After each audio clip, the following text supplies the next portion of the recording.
Hey guys, Zeravan Gamer here. So today I'm going to talk about the high bandwidth memory APU and those rumors and stuff floating around ever since the start of 2016. And 2017 is not very far away. So what is known as an APU? An APU is nothing but an accelerated processing unit. Okay, it's actually a CPU with slightly more powerful GPU, as you can see. Alright, so this is the fastest APU right now. But the problem is that current APUs have never actually, they have never actually crossed that 1080p 30 FPS mark. So the problem is that we need more than that. Ever since the start of APUs, and ever since the start of APUs, they have not really jumped in performance, rather small stepping stones to higher performance. And I'll tell you the reason why. So the first reason is that the CPU was really bad. As you can see, AMD Bulldozer back in October 12, 2011 was the AMD's current CPU, and it was really bad.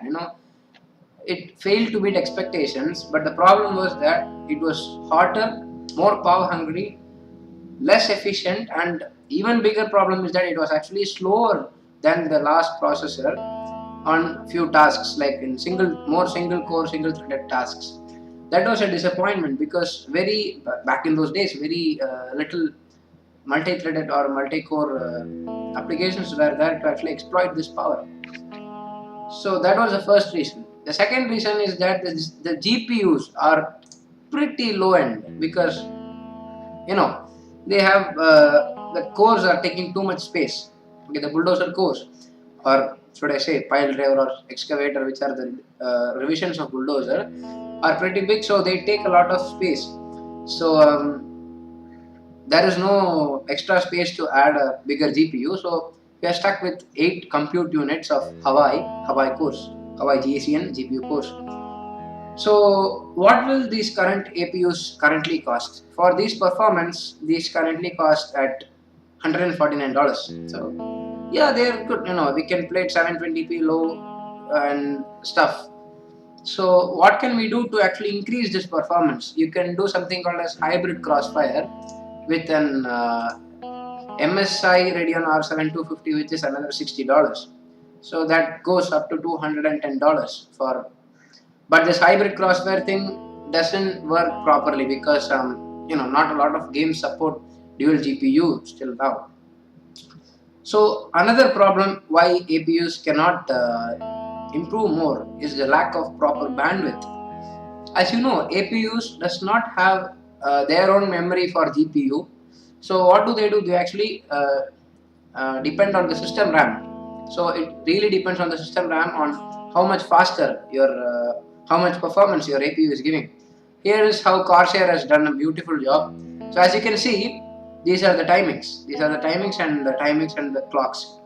And on each jump, there is a pretty nice performance gain. Even the lows are actually really big. For in 33 megahertz, CAS 888 and 24, that's the lowest score or something. I'm sorry, 99 and 24 is the lowest score.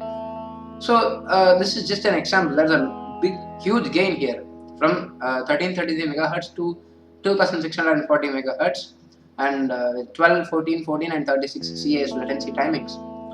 So as you can see, bandwidth really is more dependent on clock speeds. Okay, so the RAM's clock speed. So as each speed improve, that you can see a pretty good jump here. So 1333 to 1600, there is a huge jump in performance, especially in the highs. And then again, the next tier, 1866, another huge jump. 2133, not big. Then 2400, again, not really big, but still noticeably huge. Then 2640 is okay, decent. So what do we do with this? DDR3 2400 megahertz is pretty expensive, but DDR4 is right here. So this is the problem why APUs are severely bandwidth limited. So the next thing is that looking at how much they have evolved. As you can see, DDR3 and DDR4, that is in normal scenarios, it's more of a minus, it's more of a downgrade from DDR3. But as you can see, all minus, a lot of minuses are there. Tomb Raider, there is nothing. Both are similar, almost similar. In F1 2013, there's just 1%, and in minimum, F1 is 5% advantage, and in 770 average, there's minus 4% disadvantage. In 2 into 770 minimum, 6.89. So similarly, there are more plus 3% on the side of DDR3. So these are just another tasks. So to be more precise, so the DDR3 and DDR4 are normally not so much big in difference as you can see here.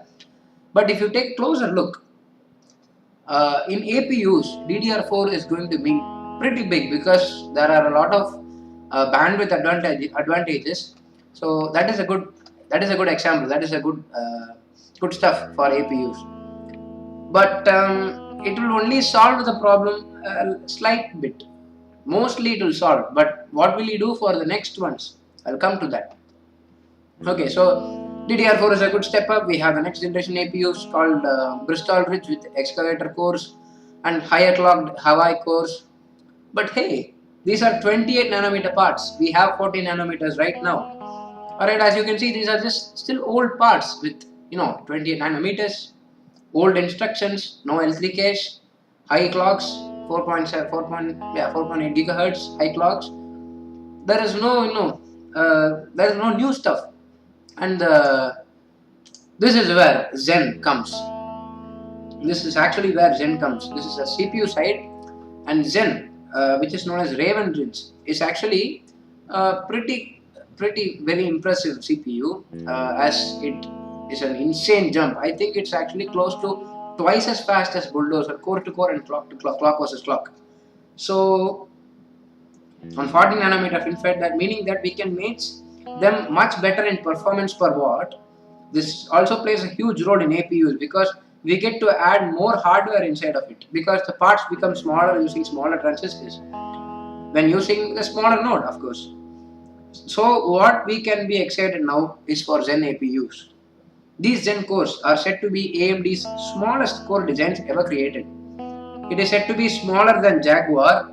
Jaguar is a CAD core which is found on consoles, and it houses a HD 7850 or an R7 370 if you want to be more easier inside of it, as it has much more space to add this much bigger and much stronger GPU. Jaguar core itself is much smaller than Bulldozer core.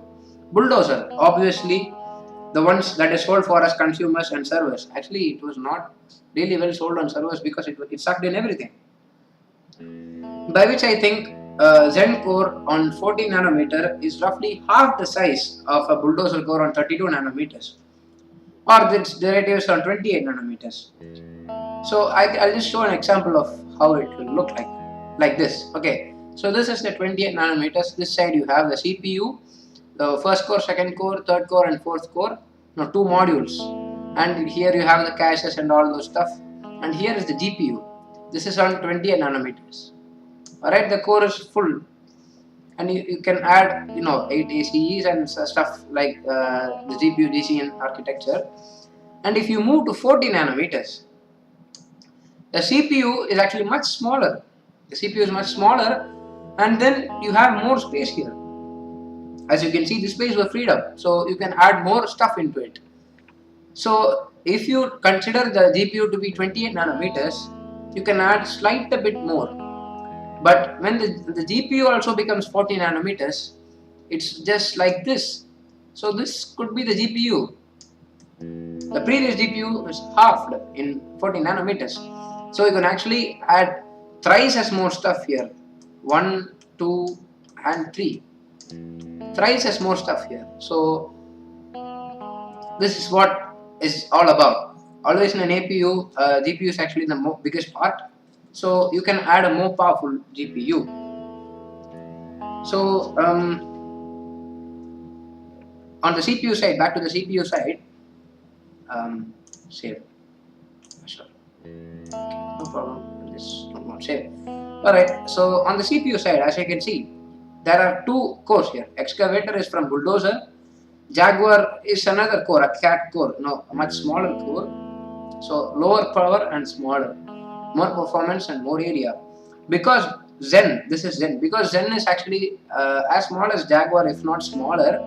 It can scale right from the low power, smaller, and to the highest performance and supercomputers as they have showed. So this just actually proves more that Zen will actually power the next generation APUs. That's amazing. That's awesome. So the next thing about the GPU side. So we have the CPU side, and I'll mention what I think which CPU will be powering the APU. I think it will be a 65 watt 4 core 4 thread unlocked Zen CPU. I don't think it will have hyper-threading on SMT, which is simultaneous multi-threading. This will smash the living crap out of the i3, which is a weak as dual core, and trade blows with the low-end i5s in performance, or even with the mid-range i5s. This is actually really good considering the fact that the current 4-core CPUs, heck 8-core FX CPUs are losing to a dual-core i3. That's again pretty embarrassing. So we have pretty good jump there with Zen. Alright, so let's move on. So this is Zen. This is what Zen is all about. They actually revealed a lot about Zen in hot chips few months back. So this is Zen, and I think you would have known about Zen. So let's move on to the GPU side. As we get more and more space, this is the GPU I think we will be able to add this kind of performance. The Radeon R9 270X, which is a higher clocked Radeon HD 7870. So this is a fantastic GPU, and this is actually really awesome for an APU, because this GPU is actually more than twice as much faster than the current GPU found inside the current APU, which is the R7 250. So we have everything nice with its 2 GB VRAM, which doesn't matter because we'll get better VRAM there.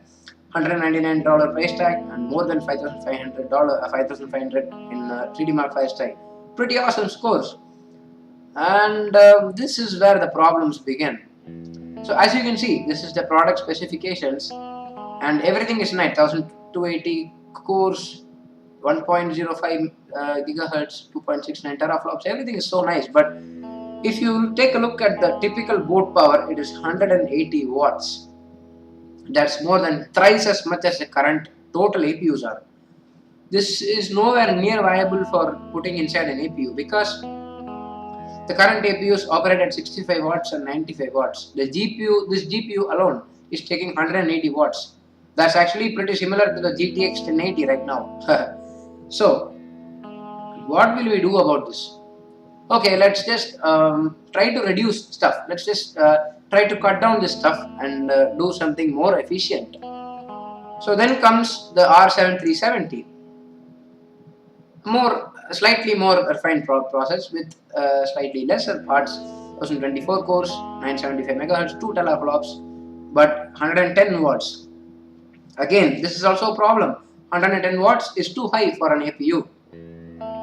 So what will we do here? What will we need to do? But if you actually take a closer look, these are 28 nanometer parts. The R7 370 and the R9 270X is a 28 nanometer parts. So what will we do about it? Then we'll move on. Let's reduce it even further. Again a 28 nanometer card with 115 watts. That's also too high. Oh my god. So okay, what will we do now? Say hi to 14 nanometers and say hi to the RX 460, which is Polaris 11. It's 14 nanometers. It actually trades blows with the R7 370. It completely demolishes the R7 260X. It actually beats the 370 in most games, but it consumes less than half the power. 75 watts is the board power. So that's brilliant. It also has all these newer technologies like shader intrinsic stuff and all those newer stuff. It's more better utilized because of the newer process, newer architecture. So how will this RX 460 match an R9 270X? This is a pretty big question because currently the RX 460 is a lot slower than, is a bit slower than the R9 270X. And if you ask me, if Polaris 11 is slower than the 270X, how can we expect 270X performance? This is where I wish to correct you guys, because this RX 460 is not the full Polaris 11. This is not at all the full Polaris 11. In fact, it is actually the worst set of Polaris 11s that we get. This is a cut down version. The full Polaris 11 has 16 CUs opposed to 14 CUs, which means that it has 1024 cores opposed to 896 cores on this card. It is also powered under the 75 watts. So, Polaris 11 compared to what it performs with the 270X, there are pretty large advantages, and it makes a lot of sense to go with Polaris 11. The first reason being that Polaris 11 sips less than half the power than the 270X. Second point is that it's way smaller than the 270X. It's just 123 millimeters square compared to 212 mm2 of the 270X. And you can reduce that even further because of the lack of GDDR memory controllers inside the chip. And if you're thinking, I've told that previously. And this Polaris 11 cannot clock high because of the TDP restrictions, and actually even with the 6-pin power connectors the RX 460 Sapphire Nitro Plus and all those cards have, this card is a pretty poor overclocker. The reason being is that we desktop consumers get one of the worst but working yields for us. Worst but working chips for us in a wafer.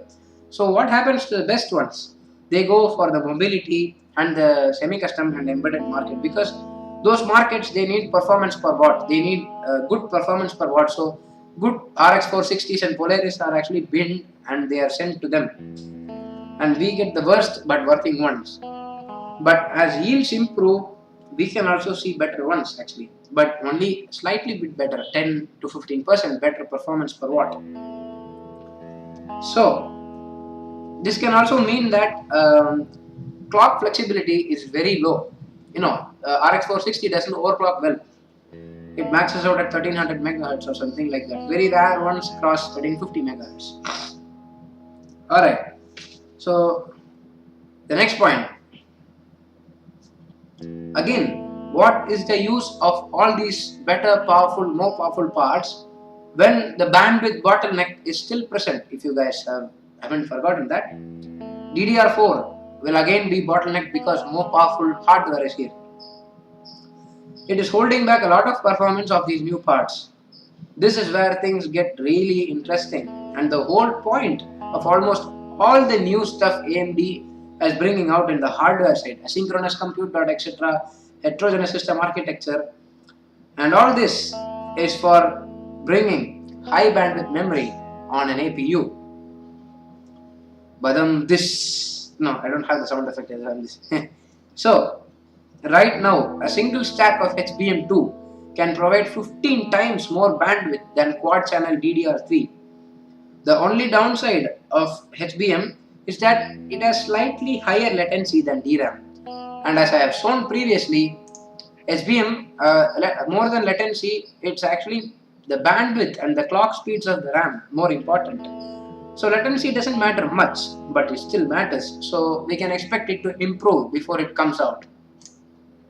So the next thing is that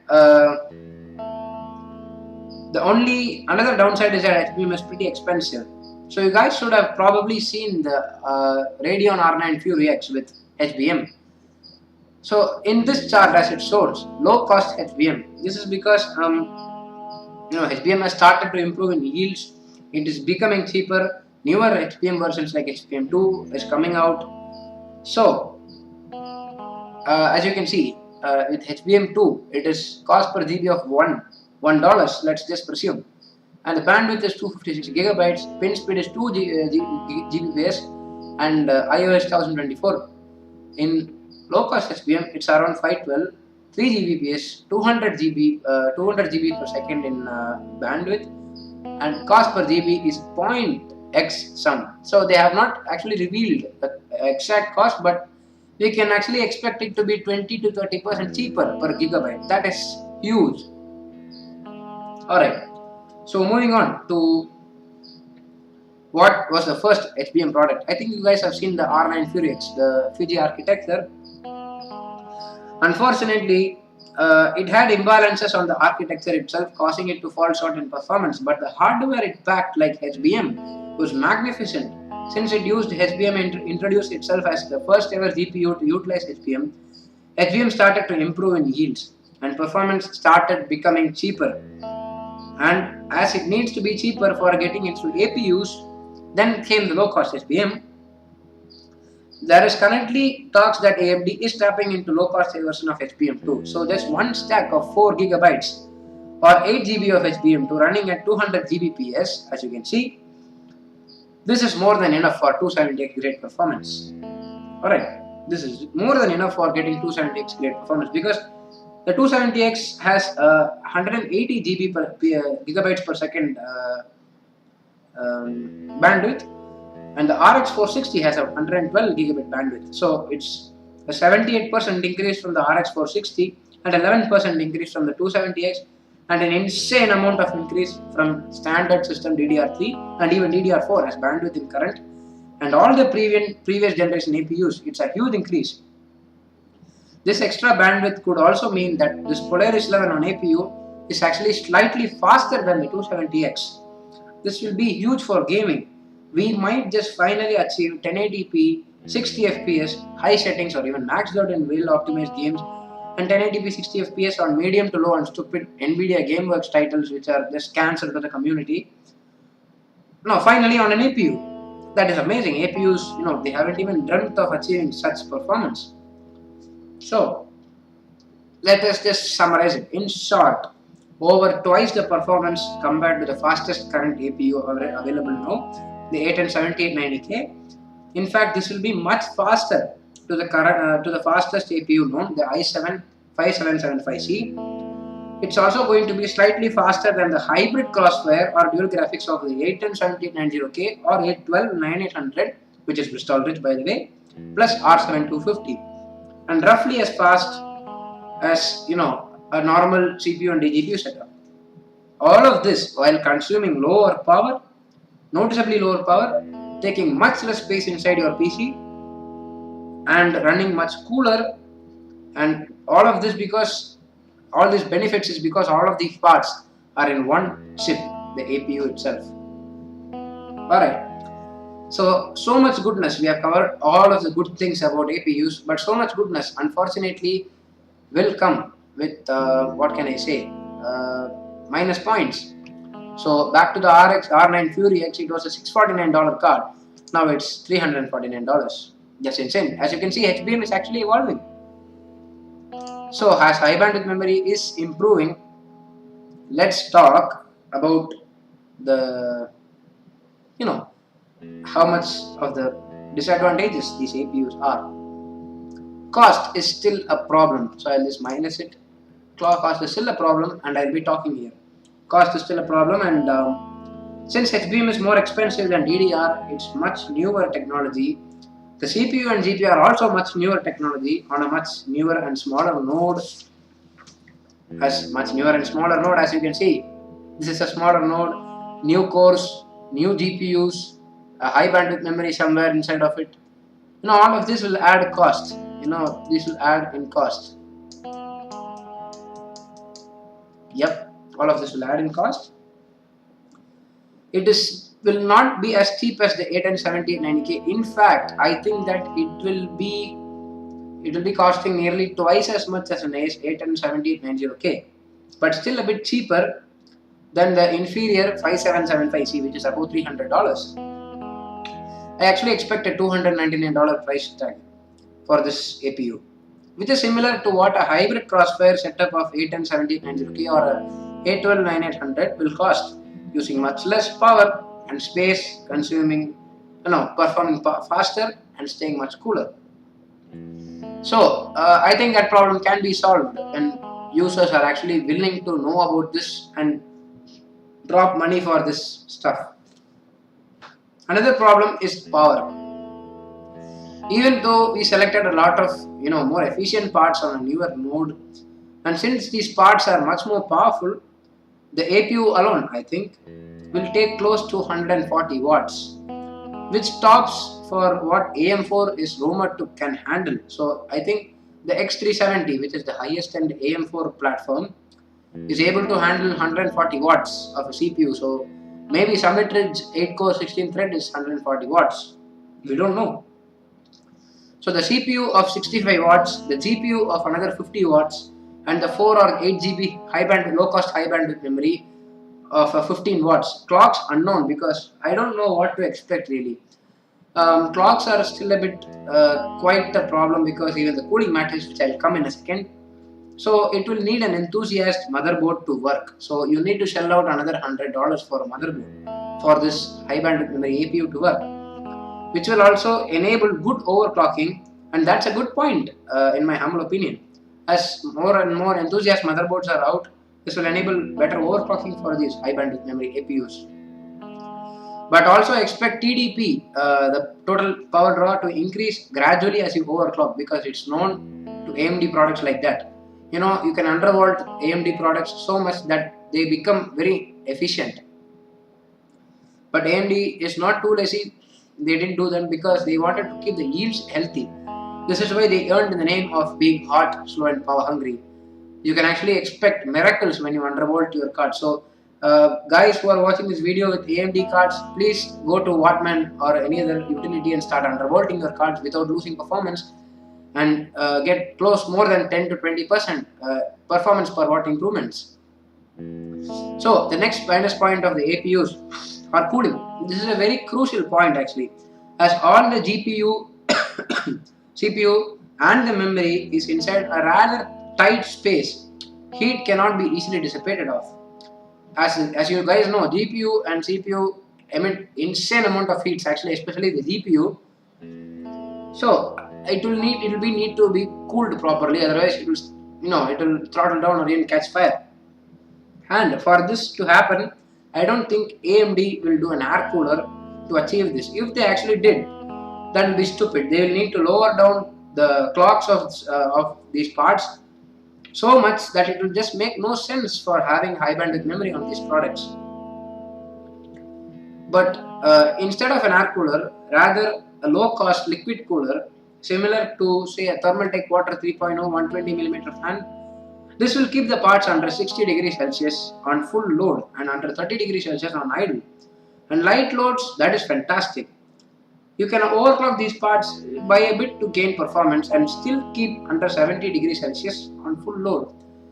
This is fantastic. With a water cooler, you also get more high headroom because your parts are actually running cooler. The fourth and the last and the most crucial problem of this, disadvantage of these APUs is competition from Intel and Nvidia, of course. They will not let AMD sleep peacefully. So, consider this example. An i3 6300 costs $149. I'll just show you. So, we'll just go to Newegg. Inside of Newegg, 6300.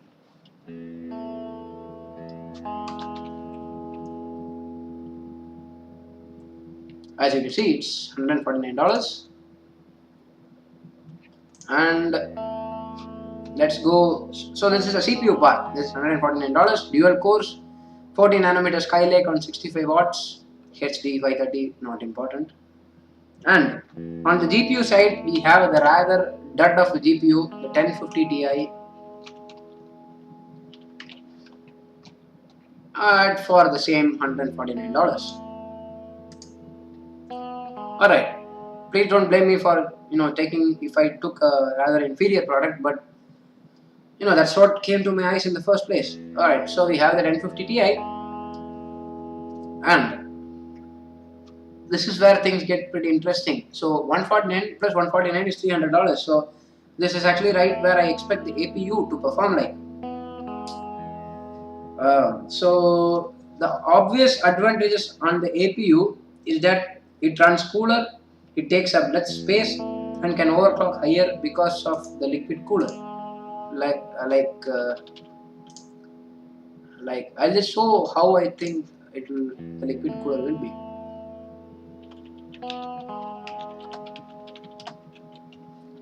Or at a low cost liquid cooler like this one. Yeah, this is mostly how it's going to look like.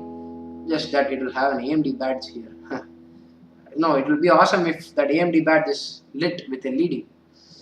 As actually more fans like me will love watching that AMD sign glowing from this from the case. So back to the thing, back to the point. So it will run cooler. The AMD HBM APU will run cooler, and then this is actually where all the advantages end. The CPU, the Zen CPU is actually mostly more powerful than the dual core i3, and this is where all the advantages actually end for the HBM APU. The GTX 1050 Ti on the discrete GPU setup is actually a noticeable bit more powerful than the Polaris 11 on this APU. I don't think that Polaris 11 will match 1050 Ti, and the gap will actually widen as the 1050 Ti, like all Pascal cards, are known to achieve pretty good clocks. But that does not mean that Polaris 11 cannot match a 1050 Ti, considering that the much faster HBM on Polaris 11 compared to the weaker, slower, hotter, more power-hungry GDDR5 on the 1050 Ti, enabling it to have slightly a bit more lead over the 270X. I think this Polaris 11 can overclock up to 1350 MHz based on what 460s are achieving.